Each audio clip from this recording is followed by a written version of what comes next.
I'll tell you a quick story. When I was younger, I used to rollerblade, right? And I used to absolutely love it. You know, I've got a scar on my chin to prove it from when I did a 180 and just like lost my feet. You know, and I remember like I used to blade all the time and do all this kind of thing. And one day, my mom took me into Toon to get me some new rollerblades, and there were these. I think they were called KSBs, but it was this rollerblade. It was called KSB 250s, or I can't remember what the first letters were, but they were called 250s, and they were like the most expensive. They were like 250 quid, 250 pounds. Were they 250 or 150? I don't know. But they were like the best rollerblades in the shop. And it was like, I went and I was like, those are the ones I want to get. And my mom was like, are you sure? And then I was like, yes. You know, I can't remember. Maybe I played the guilt card, or I said, you know, it'll prove your love for me. I don't know. You know what you know when you're not old enough and your parents like have to buy you stuff. You learn the tools of the trade, the kid manipulation stuff. Although I would say, Otto, if you're turning 18 tomorrow, try and hold on to the to some of the buying powers of your parents. You know, just as a top tip. You know, like I know you're turning 18, but you don't need to burn the bridges. All right, just it's my advice to you. Yeah, so she bought these rollerblades, and they were like excellent. They were as fantastic as I thought they would be, and I didn't care about rollerblading anymore. I took them out, and it was like I own the best rollerblades. I am the best rollerblader now. And as soon as I became the best rollerblader, I had no reason to do it anymore. You know, I had nothing to pursue. No goals, I wasn't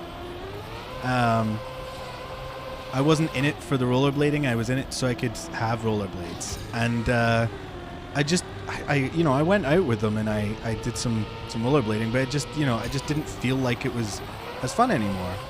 And this kind of became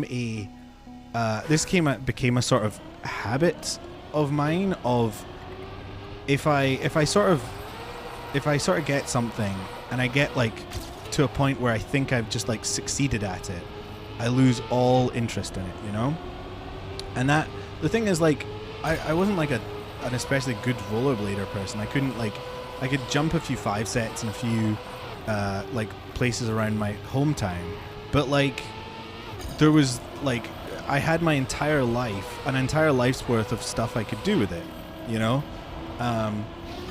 and I just didn't, because I thought I had somehow, like, psychologically I had peaked, or I had done everything I was going to do. And I think a lot of people have had this. Oh, what's up with chat? Oh, that's annoying. I just realized that the chat's not displaying. Oh no, it is displaying. It's just not. No one's sent a message in a while. It's fine. Yeah, so I got these things and just didn't appreciate it anymore. And like, I do think that there was an element of like a weird thing to say, like a weird element of like capitalism and commodity fetishism going on. And for those who don't know it, basically it's this idea that like the things you buy like form your identity, right? That's commodity fetishism. So if you say, I am the best rollerblader because I have the best rollerblades, that's kind of a form of commodity fetishism. And that kind of happened. Like, I don't know if there's this funny thing where some people will get an expensive version of something and they think that makes them better at the thing. And like, I've fallen into that trap a number of times, like I think I was very lucky in a sense, because like I played an instrument, and like I didn't I got an okay version of the instrument when I was like 16, I think it was, and it was an Epiphone Les Paul. You know, I loved Slash, absolutely loved him. But like, I kept on playing guitar and sort of, you know, working at it and got pretty good at guitar. I mean, I still play guitar, but I think if my parents had been silly enough to get me some, like, you know, a PRS or like an Ibanez Universe or some really pricey guitar at the time, I would have just stopped playing, because I would have been like, well, I have the thing now. And yo, how's it going, Jiz? What's up is I have a new gaming rig, and I'm testing out for an hour just now. Hopefully it's a bit smoother, you can see. And I'm telling the story of when I got some really nice rollerblades and I stopped rollerblading.